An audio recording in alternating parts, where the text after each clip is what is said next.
Welcome to the Meaningful Use Reporting webinar on public health and Medicaid attestation. We are going to utilize the GoToWebinar questions feature. If you have a question, find the question box, go ahead and enter it. To make it easy for us, if you can enter who you would like to answer that question. If it's for our partners here today from Ohio Department of Health or from Medicaid, please specify that in your question. If you don't know who it should be directed to, just go ahead and enter your question. We'll figure it out. I am going to turn it over to Miss Kathy Costello from the Ohio Health Information Partnership. Thanks, Scott. I appreciate it. Good morning, everyone. We are delighted this morning to host two wonderful teams, the Ohio Department of Health's Public Health Reporting Team for Meaningful Use and the MPIP or Ohio Medicaid team that handles all the meaningful use attestations for the state of Ohio. When each section comes up, I'll have the person who's running that section introduce the whole team for you so you know who's here. And I just want to say before we begin though, please recognize how lucky we are to have such fine people with the Department of Health and with Medicaid involved in this process. We have spent so much time over the past 5 years at the national level finding out just how highly thought of our people are. And so we're very delighted to have them as part of the seminar today. I think it'll be very helpful for everybody. And hopefully we'll get all your questions answered. So with that, I'm going to start by introducing Brian Fowler, who is the Chief of the Bureau of Informatics and Data Management for the Ohio Department of Health, and he brought a whole team along. So with that, Brian, I turn it over to you. Great.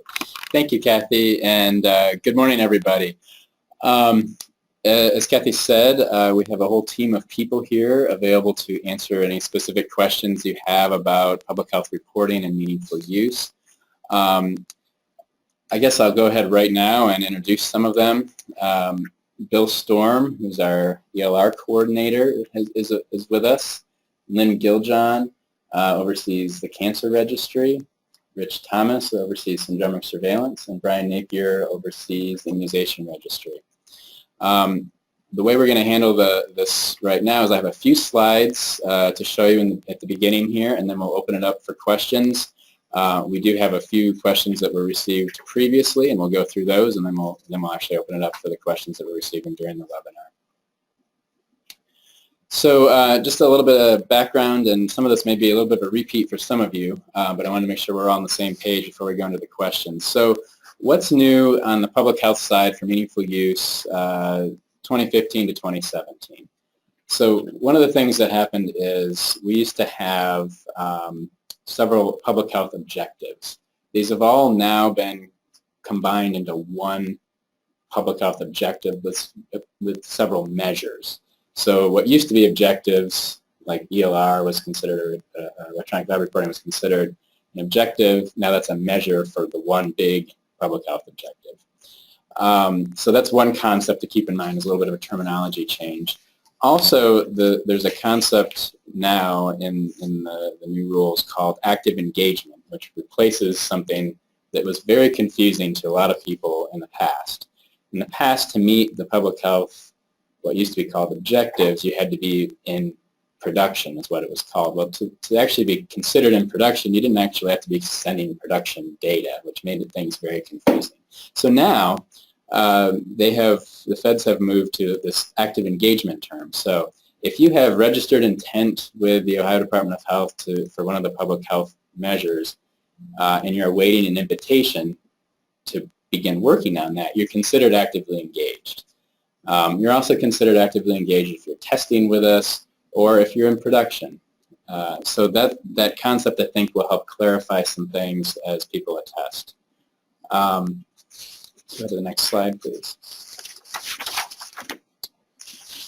So there are 4 options available through the Ohio Department of Health for the public health measures. And it depends on if you're a hospital or an eligible professional, which one you can take. On the screen you can see immunization, you can do both. Hospitals and EPs can do both. Same with syndromic surveillance, specialized registry as well. Electronic laboratory reporting only applies to hospitals. Now, on the screen you'll see there to get for eligible professionals, you have to choose 2 of those, and for eligible hospitals you have to do 3 for stage 2. So the question is, we're getting a lot of questions at ODH. Are we changing anything for meaningful use for our policy and what data we're going to be accepting for 2016 on? And the answer is sort of, but not really. So we do have, fortunately, just last night I was able to get through get this through enough clearance to be able to share it with you today. So I think everybody's been sent a draft document that is available for comment, and I do have another document that I didn't get over in time today that I'll be able to share, and maybe CliniSync can send that out. But essentially what we're hoping to do is put this document up for 2 weeks, and allow people to comment on it, and they can send emails to the email address on the screen, which is odh.ohio.gov, for about the next 2.5 weeks, so essentially almost through the end of the month. We're going to be taking comments on it. We think what we have is pretty finalized, but we are open to suggestions if there's something that we didn't get quite right. So I should also mention, we're also working on updating the Ohio Public Health Reporting website. We refer to that sometimes as OPHR, O-P-H-R. That's where you do your registration of intent to submit data to us. Go to the next screen. So everybody's probably wondering, what did we change? Well, obviously some of the terminology changed. I kind of mentioned that a couple slides ago. There are also some other terminology changes. For instance, registration of intent is now called register to submit data, and there's some other just small language changes that we will make sure we get into both our website and the policy, and also the public health reporting website for registration. So the 2 big things that we did is there's no longer an exclusion for stage 1 for syndromic surveillance. The reason we did that is previously we had the ability, with the way the federal rules were written, to have exclusions by stages. And now that everything's pretty much, the stages still exist, but on the public health side we either take the data or we don't. So there's no option to have an exclusion there. So we now no longer have that. Or what we're proposing is to no longer have that. And then the cancer registry, we're still planning on accepting data for that, but it used to be a separate category under the old rules. In the new rules, it's part of the specialized disease registry category. So there's just a little bit of a terminology change there on our side, on our website and stuff. So we will be sending out that. What we have is the meaningful use proposed documents, and you already have one of them. Another one is shortly on its way.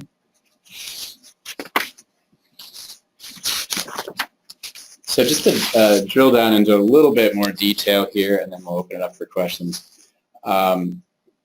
So this is for EPs, just to reiterate this. Objective 10, which is the public health reporting, the EP has to be in active engagement with the public health agency. The public health agency in Ohio is the Ohio Department of Health, to submit data from certified technology. And to meet the objective, you have to do 2 of the measures that are listed on the screen. So immunization reporting, syndromic surveillance, or specialized registry.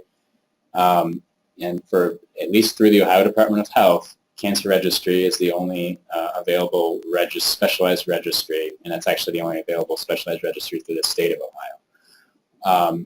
There is an alternate exclusion that can be taken, and Emma may talk about that a little bit more when it gets to her part. So exclusions, immunization exclusion. If you don't administer any immunizations, Obviously, you get an exclusion because there's no data to collect. The syndromic surveillance exclusion, we do not currently have any exclusions for syndromic surveillance. Well, I should say we previously had the stage 1 exclusion with the proposed policy that we have up right now for comment. No exclusions by provider types. We get that question a lot. But I want to mention also that we are not inviting a lot of providers on the EP side to participate in syndromic surveillance. We have invited a few, but we're not inviting a lot. But so that does allow people to meet the measure if they register intent and are awaiting invitation. And then the specialized registry exclusion, again, if the one available through the Ohio Department of Health is cancer registry, so if you don't diagnose or treat cancer, then you would get an exclusion for that. Next. And then finally, hospitals. Just point out a couple things that are different here. The big one is electronic laboratory reporting is available for hospitals. There are no options available for specialized registry through the Ohio Department of Health or State of Ohio at this time for hospitals. Now, that's not true for EPs because of the cancer thing, but there are none. We're not accepting data from hospitals for cancer. Again, there's the alternate specification that Emma may be addressing here shortly. Immunization exclusion remains the same. Syndromic surveillance, if there is no emergency department or urgent care from the facility and you're testing as an EH, then there's an exclusion there. The specialized registry piece doesn't apply. And then electronic lab reporting, one of the things that's not in the document that CliniSync sent out before the webinar about our policy is whether or not we're going to have those, maintain those 13 reportable diseases as the minimum number that you have to do to meet meaningful use, to meet the measure. We are not planning on changing that at this point, but that is up for comment. One thing that we've noticed as we've been bringing providers on board is that most of them are sending as much data as they can, and there are a couple that are working on just the 13, but we thought we'd allow that, keep that option available for now. So we will aim to maintain that unless we get a lot of comments go in the other direction. So there's my contact information. I think everybody has a slide, so we don't need to wait on there. So we'll go right into questions, correct? All right.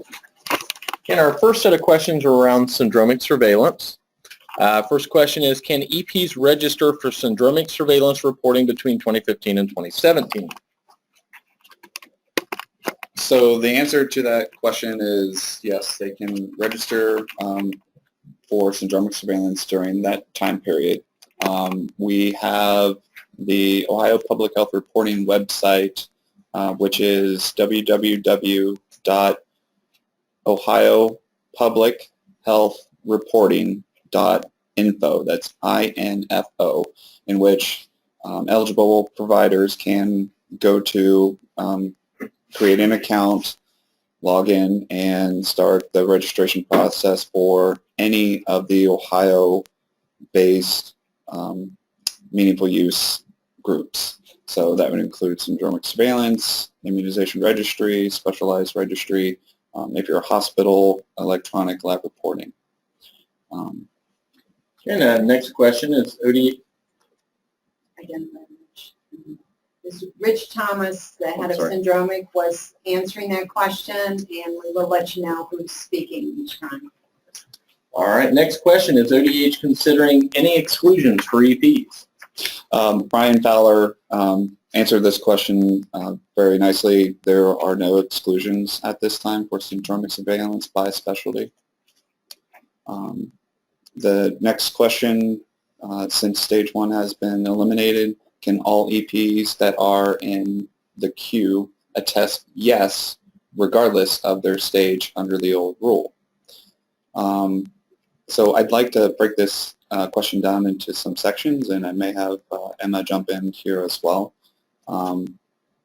So EPs that are in queue, you would be meeting the active engagement option 1 if you are waiting for the Ohio Department of Health to send an email to you to begin testing.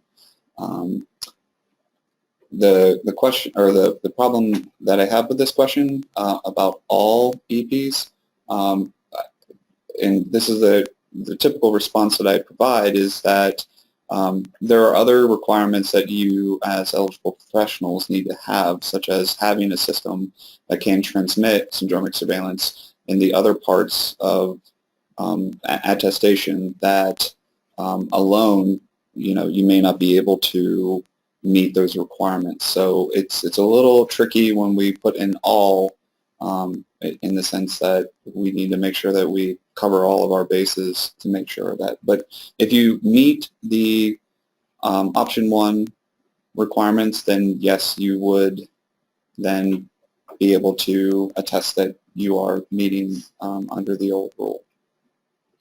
And Emma, do you have any follow-up to that? This is Emma Esmond from the Ohio Department of Medicaid. Our guidance has always been that when you attest, so there really isn't a yes answer, you would pick whichever active engagement option that you fall under. So our guidance always to providers is to make sure that you have that, the specification sheets in front of you. And if you meet the definition for active engagement option 1, which is that you complete the registration within 60 days of the start of the EHR reporting period, that's the active engagement option that you would select. And if you were in the queue from ODH, it's my understanding you would receive either an email or registration or something that identifies that you performed an action that meets that active engagement requirement. So that's what we, from ODM standpoint, that's what we're looking for, the actual active engagement, as opposed to the being in the queue or anything else. Okay, next question.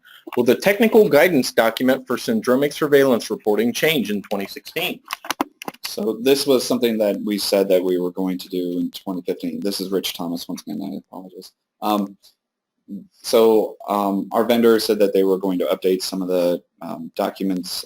It is developed from them, and so we can provide some additional feedback to that. So it'll probably change a little bit, as in giving better information as what is an ambulatory practice, or putting in some qualifications as to how it syncs up with the Stage 3 final rule that was provided back in October.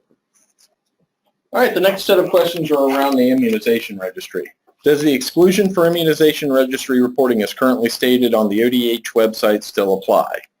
And this is with states that an EP, EH, or CAH administering no immunizations during the EHR reporting period may claim an exclusion. Good morning, this is Brian Napier with the Immunization Registry, and I would say to this question, yes, and my understanding is that they actually should claim an exclusion, even if they registered intent to submit. If they did not administer immunizations, they should claim an exclusion to that objective.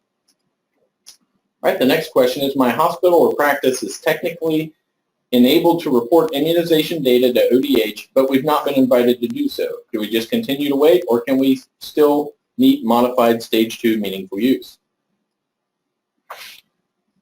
If you have, my advice to this hospital or practice would be to make sure that you register to submit the data at the website we've mentioned before, the ohiopublichealthreporting.info.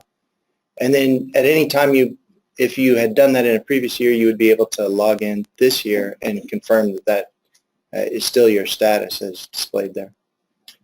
Next question, are EPs and EHs required to support bidirectional immunization registry reporting in 2016?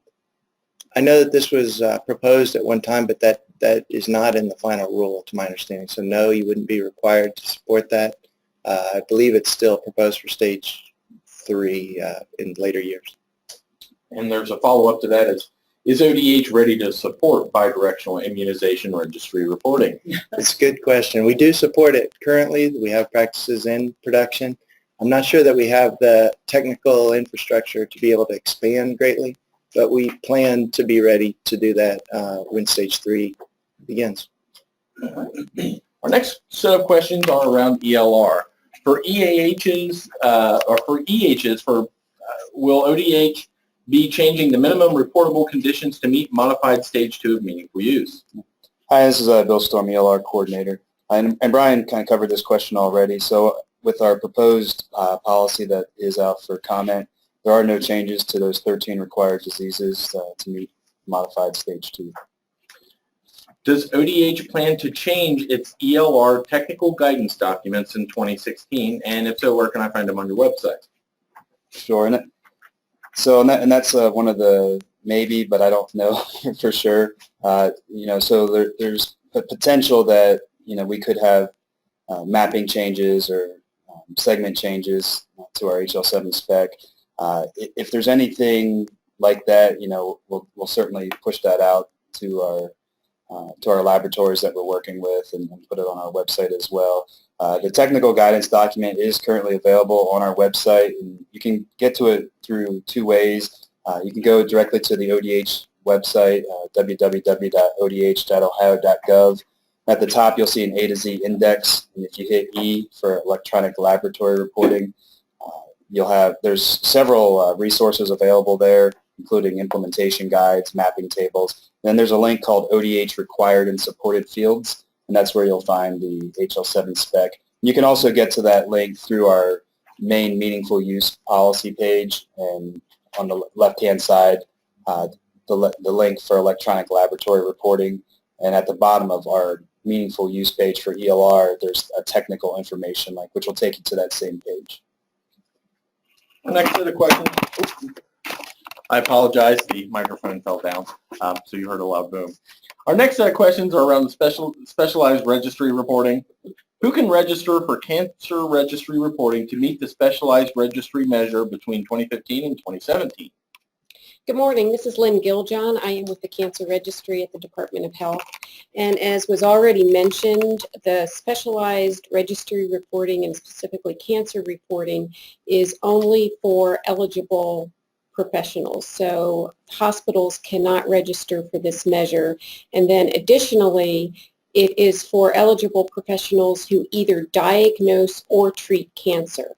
Many physicians diagnose cancer, other entities may do the treatment, so you don't have to do both the diagnosis and the treatment. If you do either or, you can register for cancer registry reporting to meet this registry measure. Next question. If we are submitting data to the cancer registry, or OSIS, now, how do we validate that it meets the meaningful use requirements? Okay, we have some eligible professionals who are submitting data to us electronically today, but it is not in the meaningful use format. It is being submitted through our system, which is known as Web Plus. And actually, when the new requirements came out, we wanted to verify whether or not that would actually meet meaningful use requirements, and we were told that it does not. So currently there are no eligible professionals who are submitting data to us in a format that would meet meaningful use requirements. Next question. Can EPs or EHs choose to report healthcare survey data to the CDC to meet the specialized registry option between 2015 and 2017? This is Peg Eichner from our staff at the Ohio Health Information Partnership. She handles our public health connections. So Peg? Good morning. So Kathy and I conferenced with the CDC, which is supporting the healthcare survey data capability. It's considered a public health specialized registry between 2015 and 2017, not a private clinical data registry, for example. They do not have their website up yet, and there's a lot of information they will share with you via phone or email. They mentioned they would have their website up in January. You can choose this option. It's very, very important, though, to understand that that data would flow directly from your electronic health record, your certified EHR, to the CDC directly. It would not go through CliniSync. It does not go through ODH. ODH is not involved in that process. So the first step would be to check with your vendor to make sure that they would support this capability for specialized registry reporting now. Some of them may not choose to support it until stage 3. Thank you. All right, now we're going to go to the questions that have been submitted during the webinar. And We still have one more. we do, and I apologize. What other registries are recognized in Ohio? For example, ORs or private registries? So this is Brian Fowler. The only one available through the state of Ohio is for specialized registries is the cancer registry.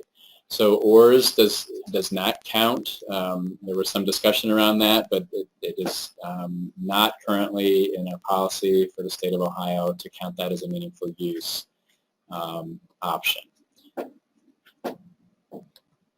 Okay, and this is Kath speaking again.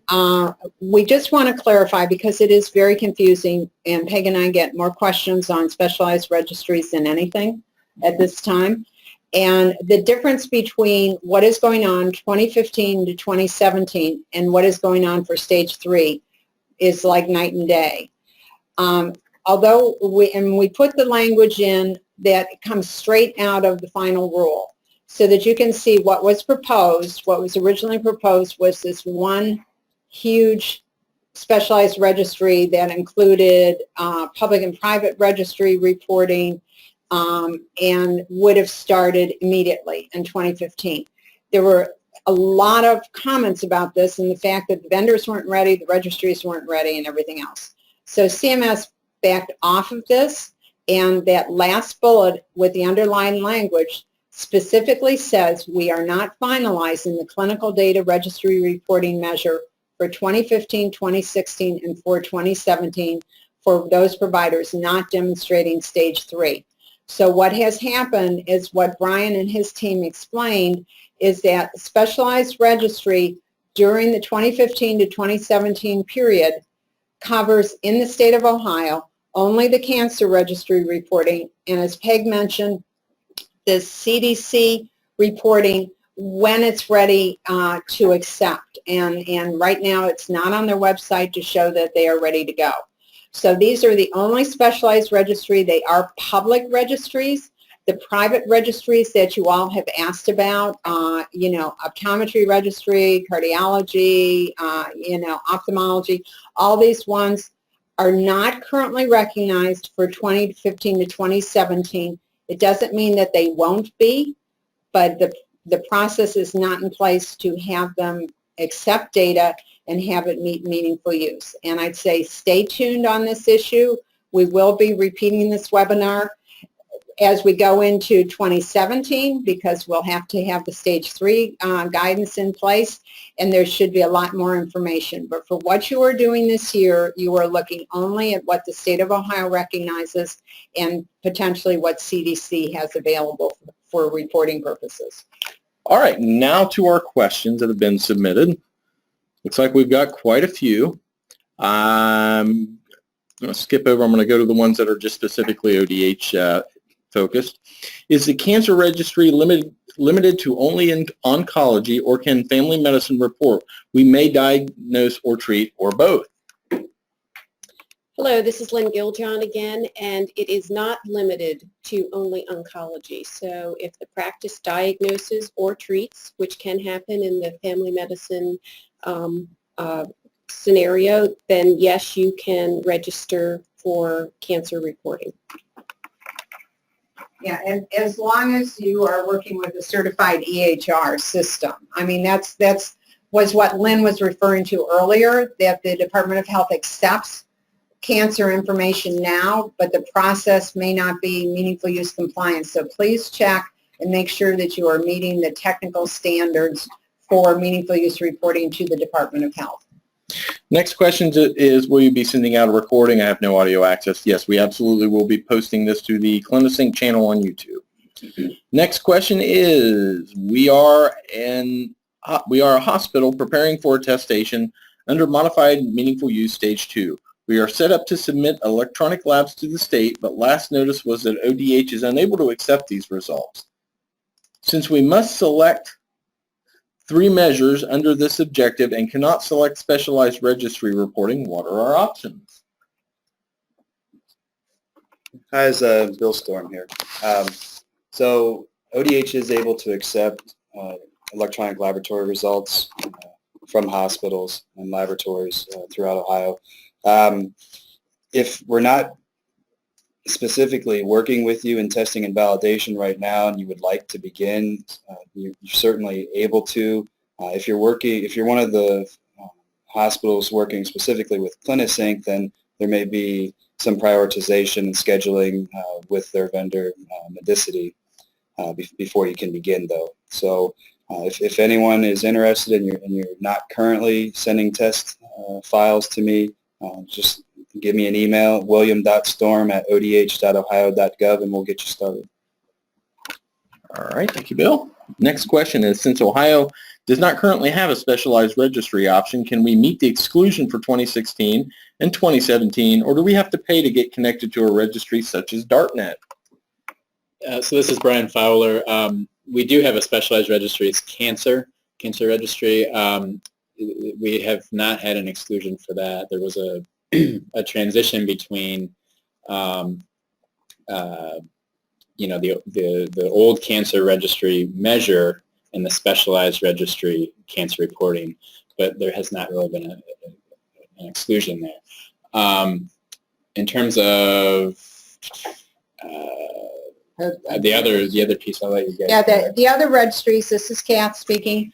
If you are not a professional who diagnoses or treats cancer, then the answer is no, that you do not need to do specialized registries between 2016 and stage 3, unless there would be some CDC reporting that becomes open during that time. But for right now, no specialized registry is going to be recognized by CMS until stage 3.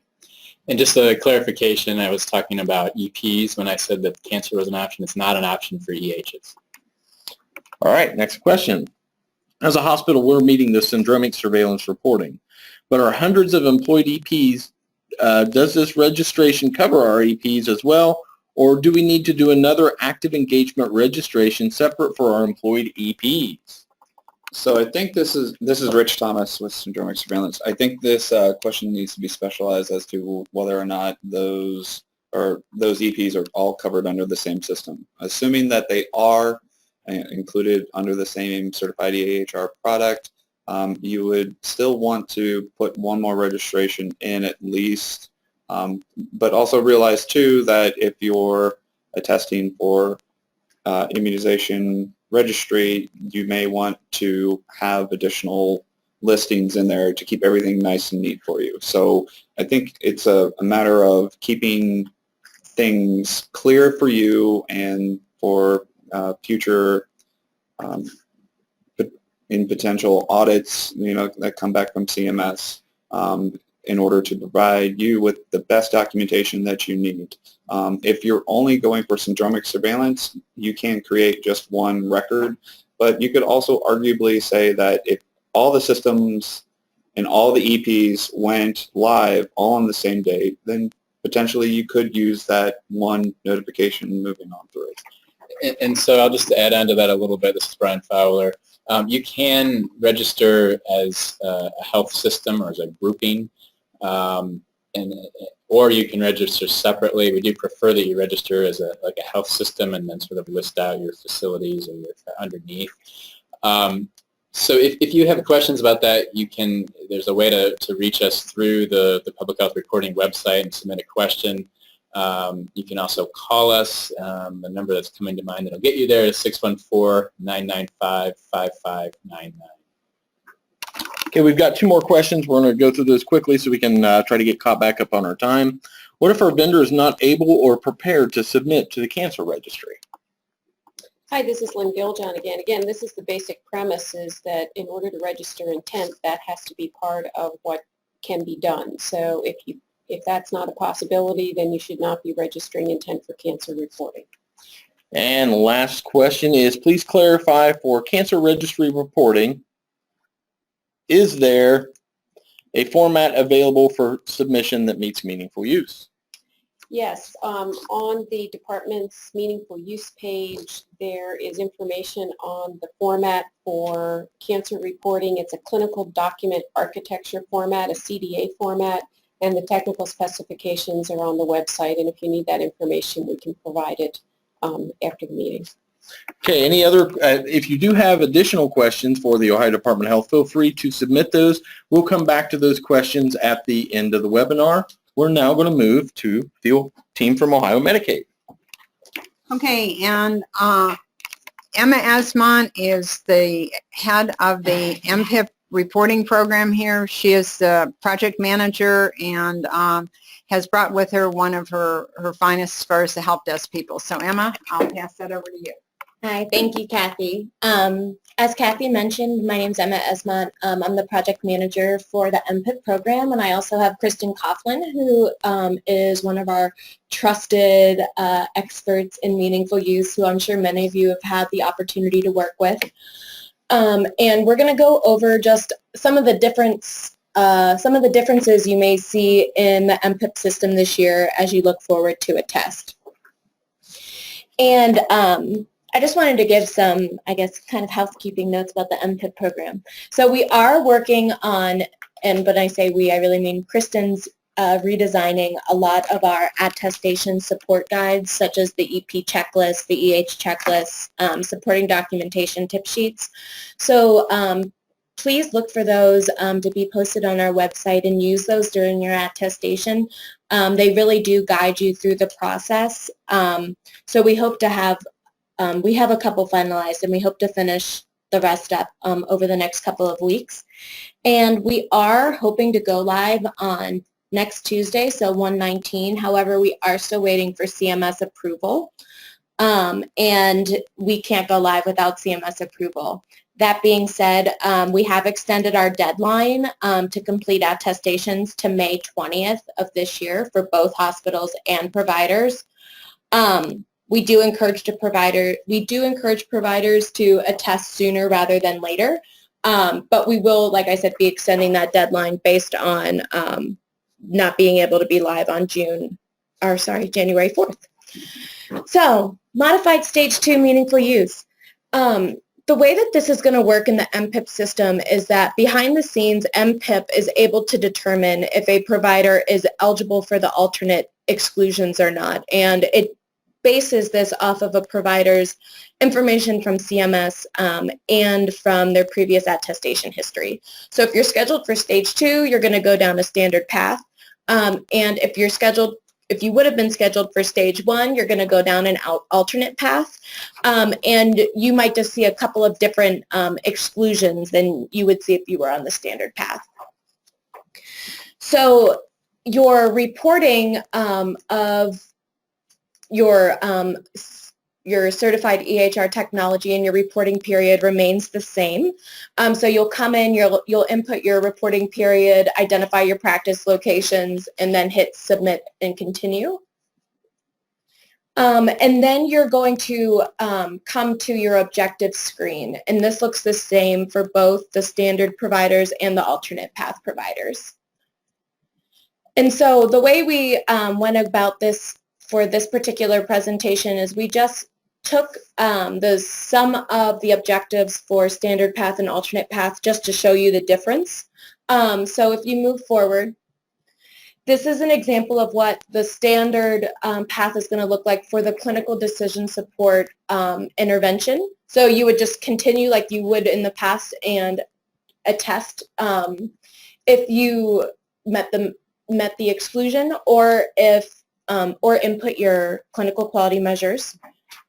And if you are eligible to take the alternate path, it would just show up as this screen instead. And so there's no additional things that a provider has to do. The system automatically identifies you. And then for the measure 2 of this objective, the standard and alternate is the same. So you would just complete your attestation as normal and follow the instructions. And for objective 3, which is CPOE, a provider has to satisfy all 3 measures for this objective. So you can either do that by completing your thresholds and attestation, or by meeting the exclusion, or by both. So the standard path for the medication orders looks the same. You would just come in, say if you meet the standard exclusion, which would be less than or ordering fewer than 100 medication orders. If you do not meet that exclusion, then you would just attest as normal. And if you're eligible to take the alternate path, you will see the same measure for stage 1, which gives you 2 different options for the numerator and the denominator. So you would select those which option you were selecting, and then fill in your numerator and denominator, and then continue on with your attestation. For the standard path for measure 2 is lab orders, which is the 30%, which is a 30% threshold. So again, you would follow that same process and identify if an exclusion applies, and go ahead and input your numerator and denominator. And so, yeah, it's the same for the alternate path. I don't know that it makes sense to kind of go through all of these specific items, but I just wanted to give you kind of the gist of what this is going to look like. It looks very similar to what we've seen in the past. So if you want to move forward, maybe to, well, yeah, so patient electronic access. Again, EPs have to satisfy both measures in order to meet the objective. For the standard and alternate path for measure 1, it looks the same for both providers. And for measure 2, they have this, there's a specific standard path measure, which you would attest to, or an alternate path if you meet that particular exclusion. Yeah. So public health reporting. So this should be fun. So for eligible professionals, there are, you have EP scheduled to be in stage 1 and EP scheduled to be in stage 2. For stage 1, you have to meet at least 1 measure, or you can claim an alternate exclusion for measure 1, 2, or 3. And then for stage 2, you have to meet at least 2 of the measures, and you may claim an exclusion for measure 2 or 3 or both. So what the system looks like is you're going to come in for both provider types, standard and alternate, and be able to identify which measure you would like to attest to. So if you're stage 1 and you provide immunizations, you would select immunization, that checkbox, and then move forward because you're only required to meet 1 for stage 1. If you are planning on taking exclusions for public health reporting, you have to select all 3 of the boxes to be able to successfully complete your attestation. You'll notice at the bottom there's an additional specialized registry. The way that the meaningful use is designed, there are some instances where a provider may be successfully reporting to 2 specialized registries. So they would just select that 4th box to be able to say, I'm selecting or attesting to more than 1 specialized registry. And again, the immunization registry reporting looks very similar to what it has in the past. And I think we can kind of go through these. We list the exclusions out in the slides so that you have those for your reference. Yeah, I think we can keep going. Let's see. So yeah, for eligible hospitals, the same thing. It looks like very similar to what the EPs have in terms of what the flow in the attestation system is going to look like.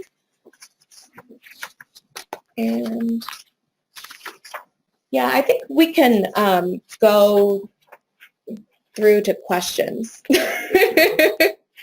Just because I don't want to, sit and talk through the attestation process if there are more questions to go through. But as always, contact the help desk. We have 4 wonderful people committed to the MPIP program that are here to answer your questions. It typically takes us less than a day to get back to providers. So go ahead and shoot off any questions you may have to us. All right, I'm going to pull up our questions now. Again, please enter your questions for Emily and the MPIP team in the chat box or the question box. We'll make sure they get answered. First question, are there plans for the MPIP program to move away from manual data towards electronic data upload? This is Emma. At this time, ODM is not planning to have electronic reporting, or for meaningful use and for MPIP. There might be other programs that are investigating that avenue, but not for MPIP. When is the first day that Medicaid EPs can begin the attestation process? We plan to have the system go live on January 19th. However, we need to have CMS approval before we can go live. So as soon as we get approval from CMS, we will send out a listserv to providers. If Stage 1 EPs meet all the Stage 2 requirements, can they attest with the standard path? This would be simpler for organizations attesting for multiple EPs in various stages. So the way MPIP is designed, it's for individual providers, and so the system is going to do the attestation based on the individual's attestation history.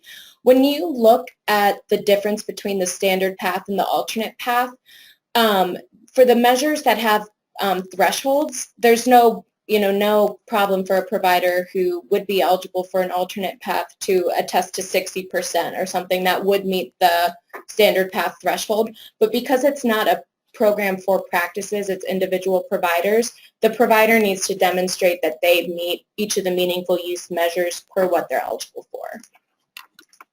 Okay, next question. So for eligible hospitals, what will be required to fill in to attest? In the screenshot, it only showed the public health registry reporting.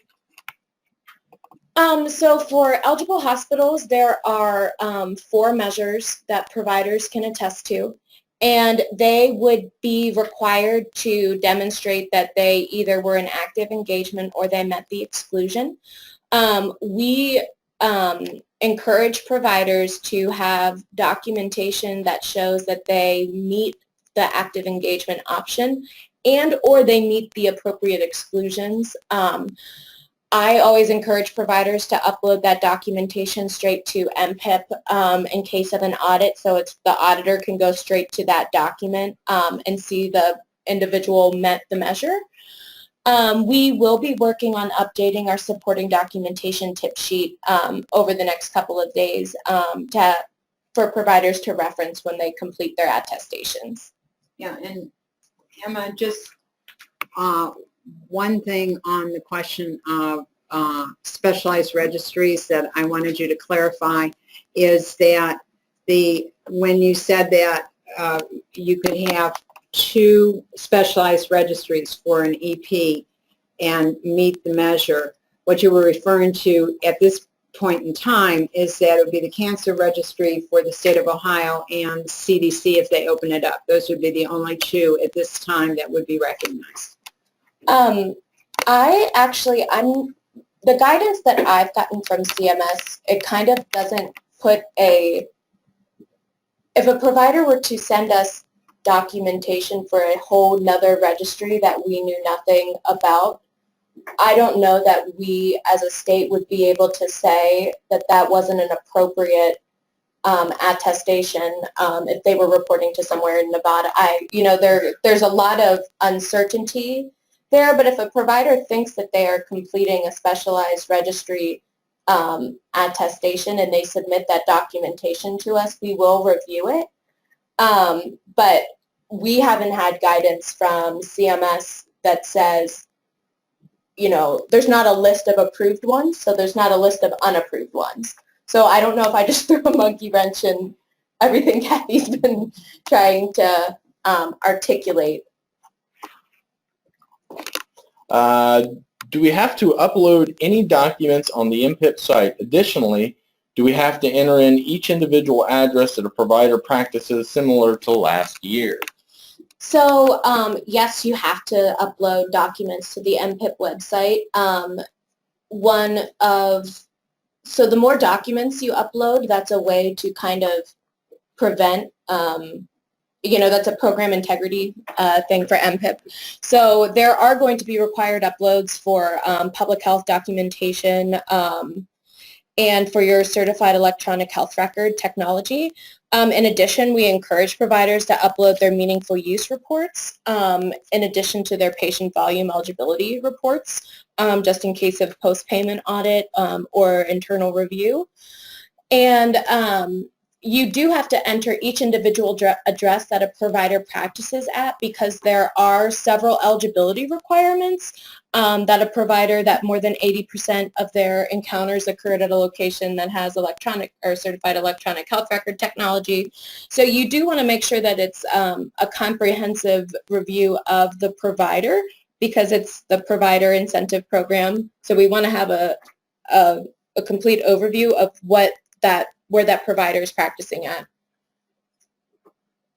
Next question. Are there worksheets offered to fill in the data before submitting final information? Those were attached, right? Okay, yeah. Kristen was wonderful enough to update. There are 4 tip sheets that were just updated, and I believe Kathy sent them out. And we are working on our supporting documentation tip sheet, in addition to some help with the meaningful use attestations, what those measures look like. And once our system goes live, we plan on having like an attestation guide to show you the different screenshots. So look forward to those over the next couple of weeks. Yeah, and this is Kat. I would strongly recommend, even for those of you who have done MPIP attestation in the past, to pull up those MPIP tip sheets that we sent out this morning, because it has all that good information that you forgot from a year ago about how to reset your password, what you have to do at the CMS website versus what you have to do at the MPIP website, if you have a new provider, how it's handled, and stuff like that. So please use those tip sheets. They're probably the best flow sheets that you could have for MPIP attestations.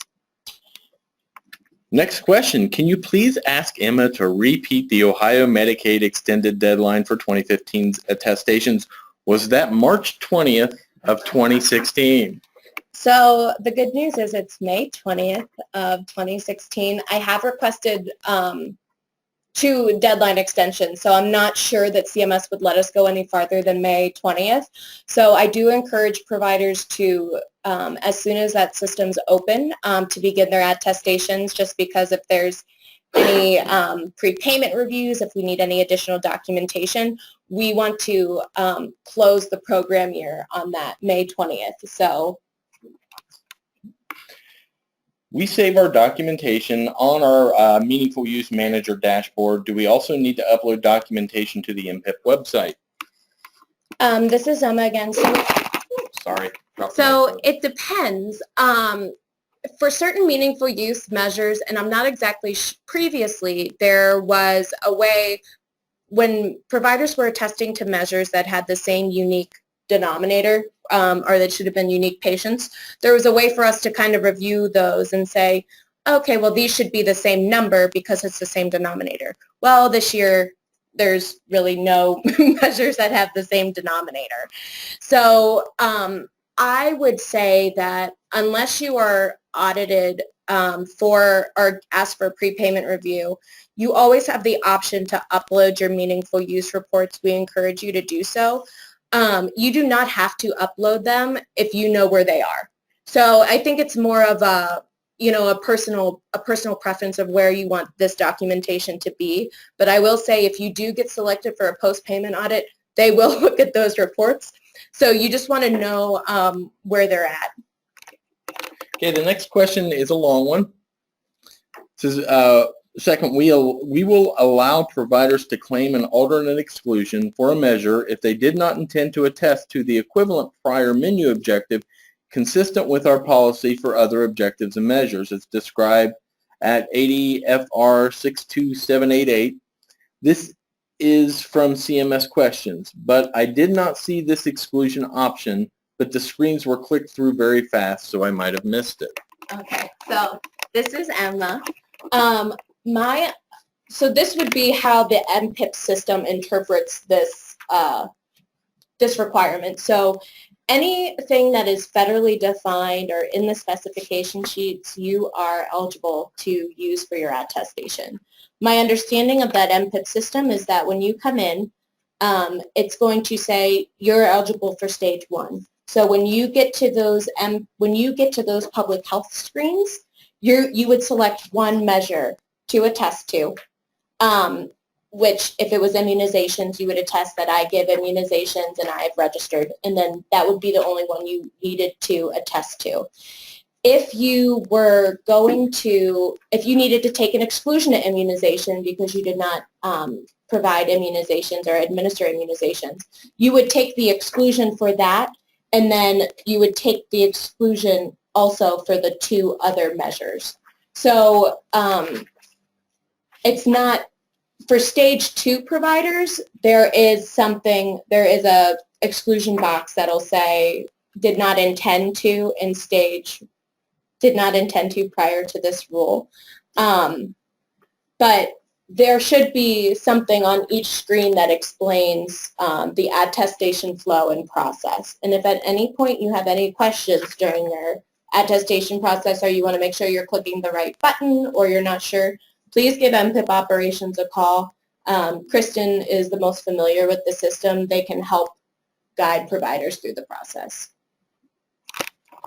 Okay, we do have some more questions. I think these kind of cross back and forth between MPIP and ODH.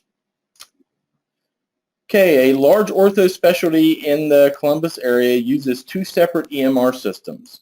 Some physicians use MedInt and others use eClinicalWork.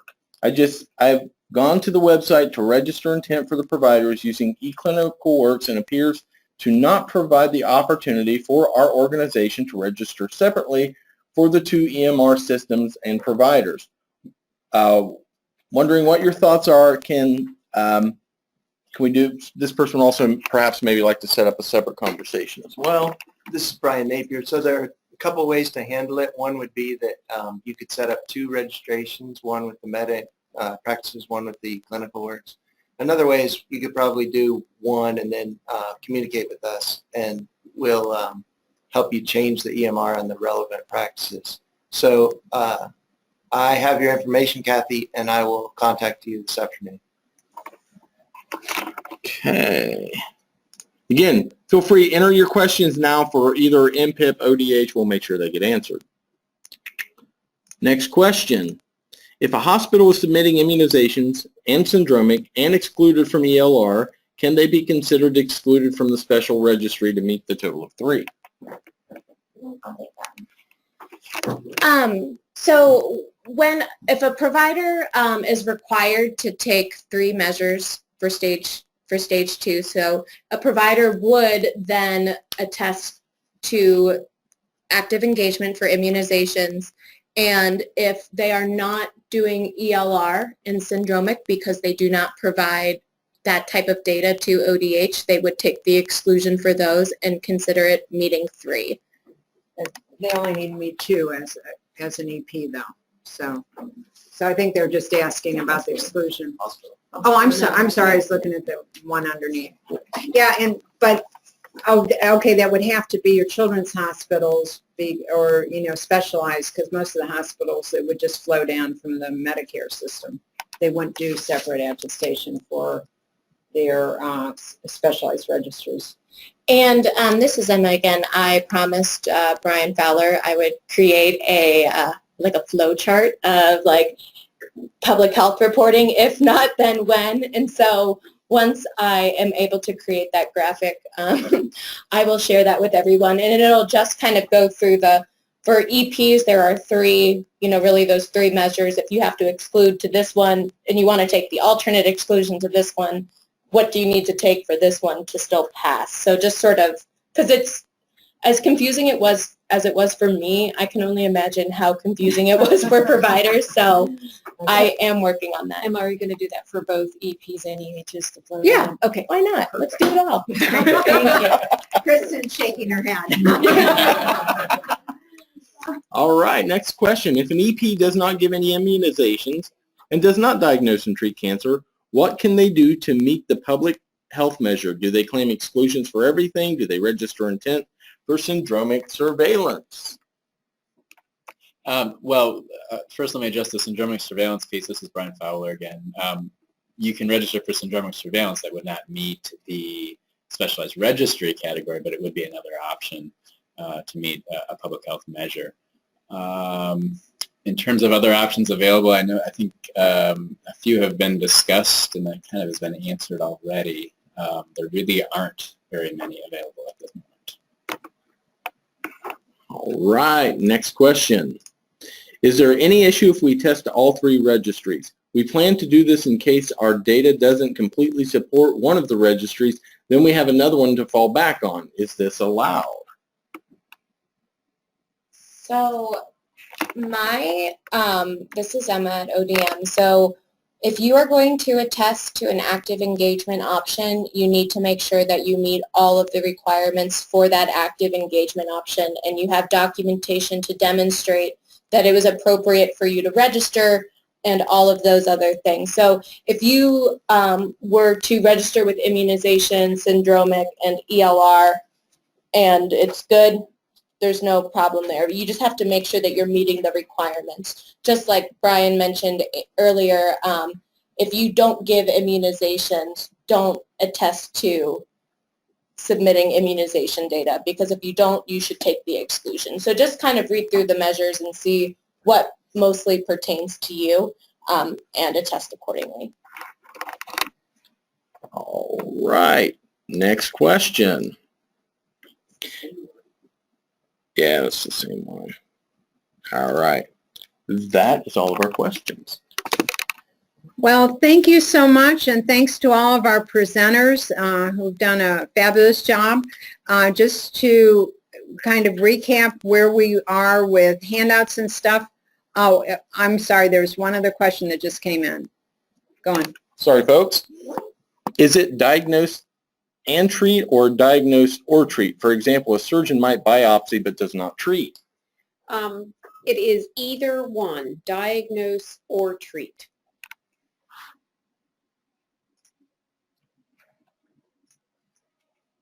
Okay, and for your handouts, which you should have received, you have copies of the PowerPoint. You have 4 MPIP flow sheets for attestation. You have the proposed language from ODH about meaningful use, and we will post to YouTube a copy of this webinar so that you can hear the audio portion again for the person who did not have access. So again, thank you all very much, and thanks to ODH and MPIP for their help in presenting, and we'll talk to you soon. Thank you.